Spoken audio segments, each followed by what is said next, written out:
Oh, what are we doing for lights? Good afternoon, everyone. It's noon. I'm here. It is noon. What's going on there then? What's going on there? I'll just wait a minute. I know some of you are trying to find me. Afternoon, Doris. Can you believe it? Here's the thing. I've come in without my monopod, and in my haste, I've set you up. Let me just describe where you are. You're perched on the only chair in the room that doesn't have wheels. Can you believe it? So I came in, I thought, set it up. You're balanced against a sellotape snail. You know, it looks like a snail, like one of those, on a chair. Now, the chair you're balanced on is really the chair I want, because it's the only one in this room without wheels. So look, there's one of these. Will you forgive me and say, let's pretend there's no wheels on that, Bex? Do I have your forgiveness for doing a movement snack on a chair with wheels? If I am forgiven, please say yes. We understand. Ignore the fact that there's wheels on this chair. I do have a few options of external support. Got a filing cabinet here. Hello, Jill. Oh my goodness. Jill, is that Jill and Malcolm that's come in? And that's a splash of water. Maddie's in a taxi. Now, Miss Perry, the minute I said chair on wheels, I did think of you. I did think of you, Chris. Should we not talk about that now? I'm not going. If I were to do a Miss Perry with this chair on wheels, I just leave that to your imagination. Leave that to your imagination. Thank you, Odile. Thank you for your forgiveness, Odile. Oh, I'm so thrilled to be here, folks. Thank you. Yes, says Jill. Jill and Malcolm, Susan as well. Wet and Windy Patel. But I was starting to feel that, oh no, the thing again. I was just in a thing next door. I said, folks, what time do you want lunch? Hoping that they were going to say now. I said, are you hungry now? Do you want to go now for lunch? Should we have lunch now? So here I am. So I've dashed in here, folks. What's going on? Nice to see you too, Sandra. Good afternoon, Carol. Stormy morning. And Mum's told me that there's some blustery winds going on down in down Portsmouth. I'm actually in Plymouth at the moment, and I'll be heading back to I'll be heading back to the balcony tonight. Anyway, wet and windy in Lavant. No comment, Doris. No comment. It's 12:03. It's great to have a preamble with you all, folks. So here's what's going to happen. I'm going to attempt to, maybe you can help. I'm going to attempt to recall our shopping list from Wednesday. I think it went something like upper back squeeze, heel raise, maybe something shouldery, and an unfurl at the end. It's going to come back to me. During the circulation boosting, I'm going to recall the shopping list. And if that shopping list doesn't come to mind, I'll write another one. Anyway, here we go. Pretty yuck in Chippenham too. Chippenham, good afternoon, Carol. I haven't seen Chippenham on my screen before. I am familiar with Chippenham though, for sure. Thank you for the message, Carol. Love, love, love to see new names. Should we do it? I'm over-egging this preamble, sorry. So to be clear, this chair on wheels hasn't got wheels. Imagine it hasn't got wheels, okay? We're going to start and we're a bit on the wonk as well. I wonder if I could do a better job and take you off the wonk and change the chair. I can't help myself. Oh, there we go. All right, external support close to hand. I've got a bit of a filing cabinet, just to get a sense of that. I've got a filing cabinet for external support. Extra lift and extend. So just take a moment to stand up a little bit taller. Trying to get my feet in there. Weight even across both feet. This is significant to aid your stability and confidence in stand. You might want your filing cabinet to the front of you or to the side of you. Of course, it's locked. Start steady and stay steady. So a couple of minutes of circulation boosting, purely designed to do that, to boost the circulation, keeping your feet hip width apart. So have the gap here, so don't allow the feet to come too close together, and try to get as much movement through the ankles, the feet and the toes as you can. So it's about moving feet rather than flat feet. You will know if this is going to help or hinder. Then we're going to bring in arms as well if you want. The movement is from the shoulder, front to back. 2 arms in if you want.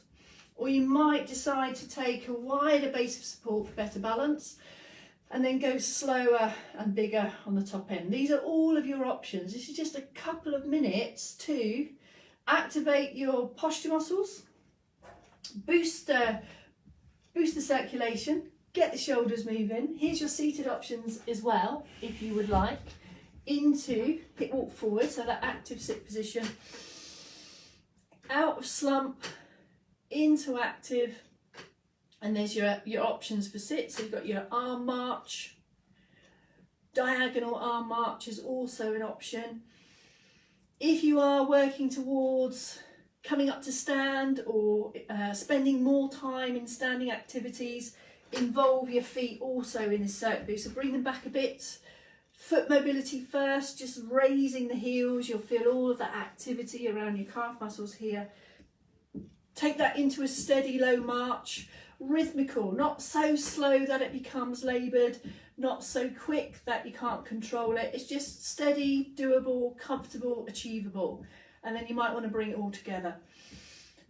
Working hard also in your supporting part. So if the arms and legs start to move together and you feel that you lose a bit of control around your midriff, you might want to take up some extra support in the chair. Use the arms for that, or just keep it separate for arms and lower limbs. All right, that's your circ boost. If nothing else across your day, the message is break up long periods of inactivity, just little snippets, little flurries of movement like we've just done here. This will greatly build stamina over time. All of your moving parts and your joints are benefiting from this frequent movement throughout the day. The next bit are the moves themselves, and these kind of vary, don't they, on the noon. Now on Wednesday this week we did a shopping list approach. I'm going to attempt live on Facebook to recall it. A shopping list approach is this. I offer you one movement to try. We do it a few times. Then I offer you a second movement to try. We do it a few times. And then I go back to do the first movement, the second movement, and then I add a third movement, and then I add a fourth. So it's a bit of memory recall as well. We get repetition in movement, which is how the brain learns, how we get muscles and joint actions to learn. So let's give it a whirl. The first movement is an upper back squeeze activity, taken in stand or sit, you choose. If I turn slightly sideways, you'll see here, palm up position, active stand or sit, and it's a glide and squeeze here. So imagining that you are aiming to kind of extend and open through the chest, take a pause. Imagine your shoulder blades are squeezing together. Your palms are up, kind of around about belly button height, not too high. So it's kind of just a comfortable, kind of natural, the range of motion that your shoulders and upper back would move in if you were to pull something or open a drawer, something like that. So it's that movement. All of the muscles that support the spine upright, you've got some shoulders in there. You've got some balance if you're in stand, and of course there it is in sit. So that's your upper back squeezes, is the first movement on the shopping list today. Second on the shopping list, on offer today, I'll do the seated one first and then into stand.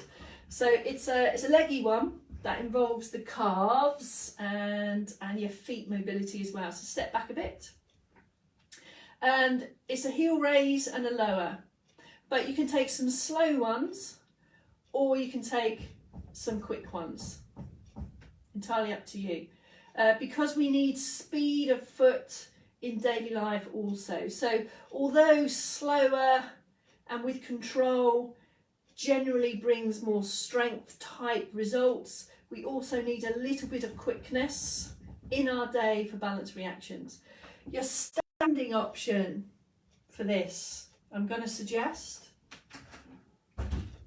support if you should need, weight even across both feet, hip width apart. So it's a power up on this one and then a slow control down.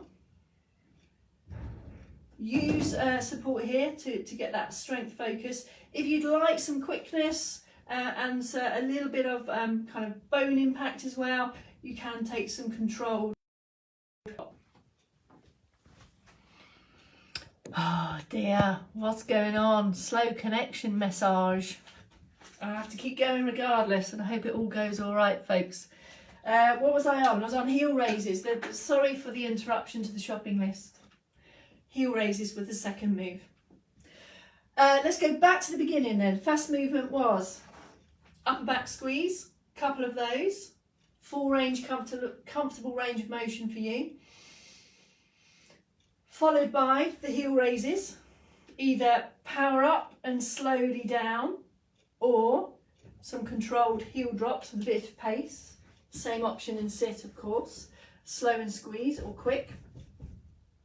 Adding on the third movement. So the third movement, we're going to take another arm movement. We're going to go the long way out, up, up, up, up, up, up, and the short way down. You can add a little bit of extra tension, bringing the hands together if you would like. I'm not clasping the fingers, I'm just going there, out, up and down. So this will bring in shoulders, it's your functional reach, lift. You've got some back extension in there as well. Relax after each one. You could, of course, take this in seated. You might want to do this with single arms, long way up, short way down. We're just boosting movement, adding in extra moving minutes to your day, single arms or double. There you go. Back to the beginning.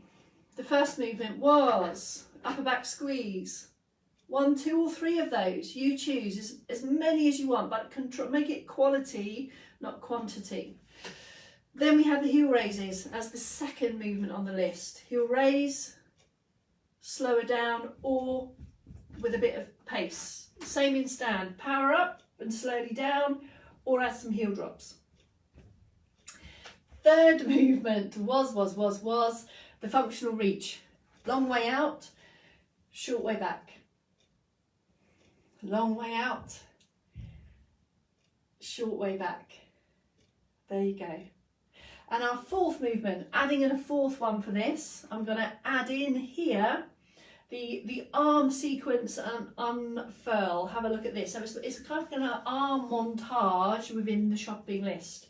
So we have the elbow bend, wing out the elbows to the side, fan out, up, reach over the top, back, down, together and unfurl. Each of these moves flow into the next, so you're finding your range of motion, a controlled arm bend, press the palms down and elbows out, fan the arms forward, hands to stop, and around about here your arms are parallel to the floor. Go to a comfortable place, higher or lower if you need, arcing over the top there, palms down, fan in, tuck in, unfurl. In sit or stand, obviously anything in standing is going to be adding extra benefits to your kind of bone loading legs and base of support benefits. Back to the beginning then, we had upper back squeeze, a couple of those, 1, 2 or 3. Then we have the heel raise in sit or stand. It's either a power up and a slow down, or a mix of and either or some controlled heel drops. That's the same in sit. Just bring the feet back a bit. So bring your heels back a bit to get those same levels or similar activities in the calves there. Power up and slowly down, or quick. Then we have the functional reach. Light clasp with the hands. I reach away, way, way. You're going to feel feelings of stretch down the sides of the trunk here as well. A slow and controlled one, reaching away, up, up, up, and then slowly down. And then finishing with the arm montage that we're bend, fan out, stop, arc over the top, come down, come down, come down. And all of these are just everyday ways that we move your arms and limbs. We're just checking in with your full comfortable range of motion. I'm going to add one last movement onto the shopping list today. One we all know and love. Where's my keys? Where's my keys? Comes from pocket positions with keys in. It's a coordination one. So you're finding or locating your chest pockets, your hip pockets, your buttock pockets. And a couple of rounds there where both sides of the body are doing the same thing. And then we add complexity to that. You might be in a sit position, you might be in a stand, you choose. A little bit of extra jiggery pokery required depending on the arms of the chair. The next layer of Where's My Keys is to move the hands randomly to those pocket positions, but we still have left side of the body on the left and right side of the body on the right. And then we can start to move that around. I'm talking to you as well. You'll start to feel this is actually more complex than it looks, because the brain will look to find a pattern. I don't want a pattern. I want to be random there. The next layer of challenge is to go across the pockets as well. So you can move in any number of those directions across to those pockets. And the idea is you randomize it. You don't find a pattern and then you speed it up and you increase the challenge and start to go, where are my keys? And you start to find pockets in places you didn't know existed. That's it. That's your movement stack. A crowbarred one in on the end there, folks. I didn't know I was going to make it, but I did. Then there was a bit of Wi-Fi issue in the middle. Taxi driver's got the Facebook link. That's amazing. Oh my goodness. I don't know how that's come across. I can see some of you had a bit of a signal issue. Let's see how that goes. All right, that's it, folks. We did our best. If nothing else, you crowbarred in some extra movement minutes somewhere along there. I will see you, I think I will see you at 4. I think 4's going to be good. I think. Oh, terrible. You had me repeating voice.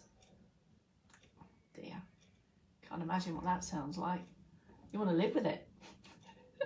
Thank you, Carol, for saying. Thank you.